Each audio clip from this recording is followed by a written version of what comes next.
கோவை தொழில்நுட்பக் கல்லூரி மற்றும் நார்வேயின் மேற்கு நார்வே பயன்பாட்டு அறிவியல் பல்கலைக்கழகம் இணைந்து நடத்தும் தூய்மை எரிசக்தி மற்றும் சுகாதார பயன்பாடுகளுக்கான மேம்பட்ட பொருட்கள் தொடர்பான 4வது சர்வதேச மாநாடு புதன்கிழமை சிஐடி வளாகத்தில் தொடங்கியது.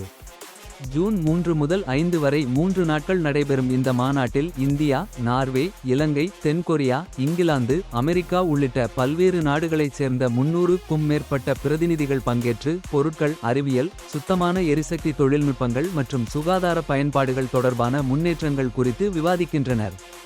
மாநாட்டை இந்திய அறிவியல் மற்றும் தொழில்துறை ஆராய்ச்சி மன்றத்தின் இயக்குனர் ஜெனரல் டாக்டர் என்.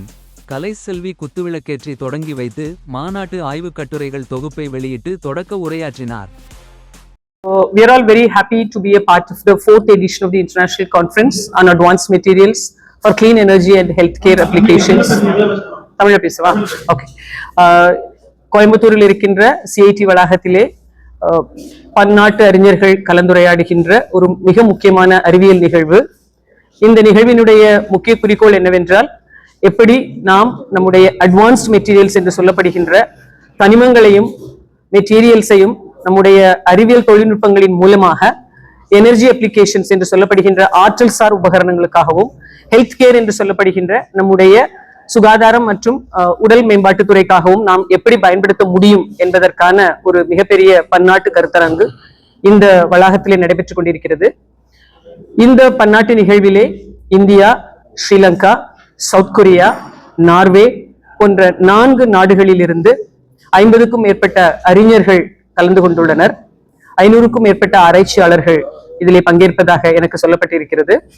இந்த கருத்தரங்கிலே எப்படி ஆற்றல் சார் உபகரணங்களை நாம் பன்னாட்டு தொழில்நுட்பங்களுக்கு இணையாக இந்தியாவிலே உருவாக்க முடியும் என்ற முனைப்புடன் மற்ற நாடுகளின் கலந்துரையாடலின் பேரில் நம் இந்திய விஞ்ஞானிகளாலும், இந்திய மாணவர்களாலும், இந்திய ஆராய்ச்சியாளர்களாலும் எவ்வளவு சீக்கிரமாக நாம் இந்த துறையிலே உலகளாவிய முன்னேற்றத்தை அடைய முடியும் என்ற ஒரு மிகப்பெரிய எதிர்பார்ப்புடன் இந்த கருத்தரங்கம் நடைபெற்றுக் கொண்டிருக்கிறது. நாங்கள் அனைவரும் மிகவும் சிறப்பாகவும் மகிழ்ச்சியாகவும் உணர்கின்றோம். இந்த கலந்துரையாடல்களினுடைய முதல் கட்டமாக எங்கள் எல்லோருக்கும் ஒரு புதிய நம்பிக்கை, புதிய தெம்பு கிடைத்திருக்கின்றது. 4 நாடுகள் இணைந்து கல்வி குழுமங்கள், ஆராய்ச்சி நிறுவனங்கள் மற்றும் தொழில்துறை நிறுவனங்கள் இணைந்து முக்கூட்டு ஒப்பந்தங்களின் மூலமாக நாம் ஆராய்ச்சியை செய்வோமேயானால் இந்தியா இந்த ஆற்றல் மற்றும் சுகாதாரத்துறையிலே உலகளாவிய உயரத்தை எட்டிப்பிடிக்கும் நாள் மிக தொலைவில் இல்லை என்ற புதிய நம்பிக்கை எங்களுக்கு பிறந்திருக்கிறது. ஒரு முதல் முறை இது போன்ற பன்னாட்டு கருத்தரங்கம் ஸ்ரீலங்காவிலே நடைபெற்றது. 2வது முறை நம்முடைய அழகப்பா பல்கலைக்கழகத்திலே ஒரு முறை நடந்தது. 3வது முறை நம்முடைய ஐஐடி சென்னையிலே நடைபெற்றது.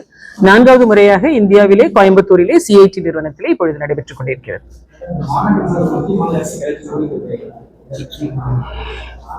பொதுவாக அறிவியல் மாநாடுகளிலே நாங்கள் கோரிக்கைகளை முன்வைப்பதற்கு பதிலாக எங்களுக்கு நாங்களே சில அறிவியல் சவால்களை தேர்ந்தெடுத்து இந்த சவால்களை நாம் எப்படி அறிவியல் தொழில்நுட்பத்தின் மூலமாக சமாளிக்க முடியும் என்று எங்களுக்கு நாங்களே வினாவை தொடுத்து அதற்கான விடைக்கான தேடலைத்தான் எங்களுடைய கருத்தரங்குகளில் நாங்கள் செய்வது வழக்கம்.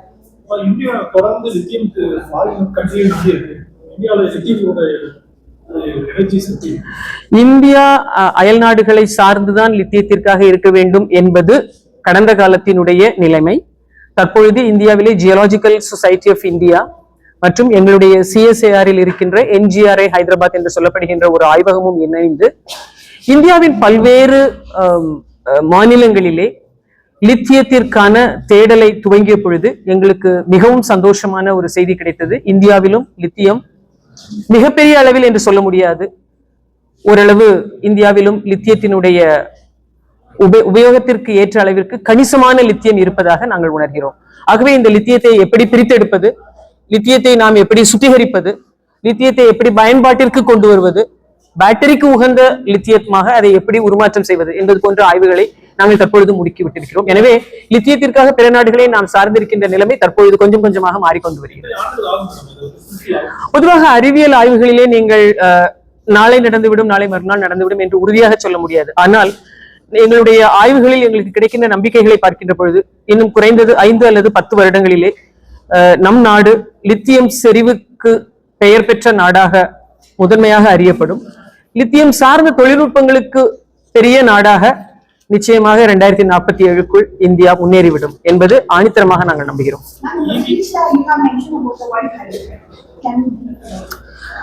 ஒயிட் ஹைட்ரஜன், வெள்ளை ஹைட்ரஜன் அல்லது இயற்கை ஹைட்ரஜன் என்பது பூமிக்கு அடியிலே ஒரு குறிப்பிட்ட ஆழத்திலே அது வாயு நிலையிலே இருக்கின்ற ஒரு மிக முக்கியமான ஹைட்ரஜனுடைய ஒரு வடிவம்.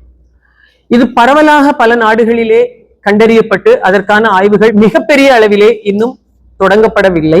ஆனாலும் ஓரிரு நாடுகளிலே, நான் பெயர் குறிப்பிட்டு சொல்ல விரும்பவில்லை, ஓரிரு நாடுகளிலே ஒரு சில கிராமங்களிலே India and they are working together with them, and another CSIR laboratory which is called the Northeast Institute of Science and Technology from Johat.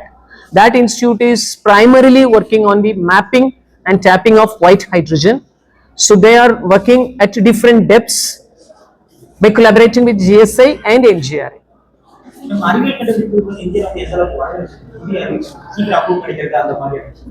இந்தியாவிலே அறிவியல் கண்டுபிடிப்புகளுக்கான ஒப்புதலும் அதற்கான சப்போர்ட் என்று சொல்லப்படுகின்ற ஆதரவும் இப்பொழுது மிக அதிகமாக கொடுக்கப்பட்டு வருகிறது.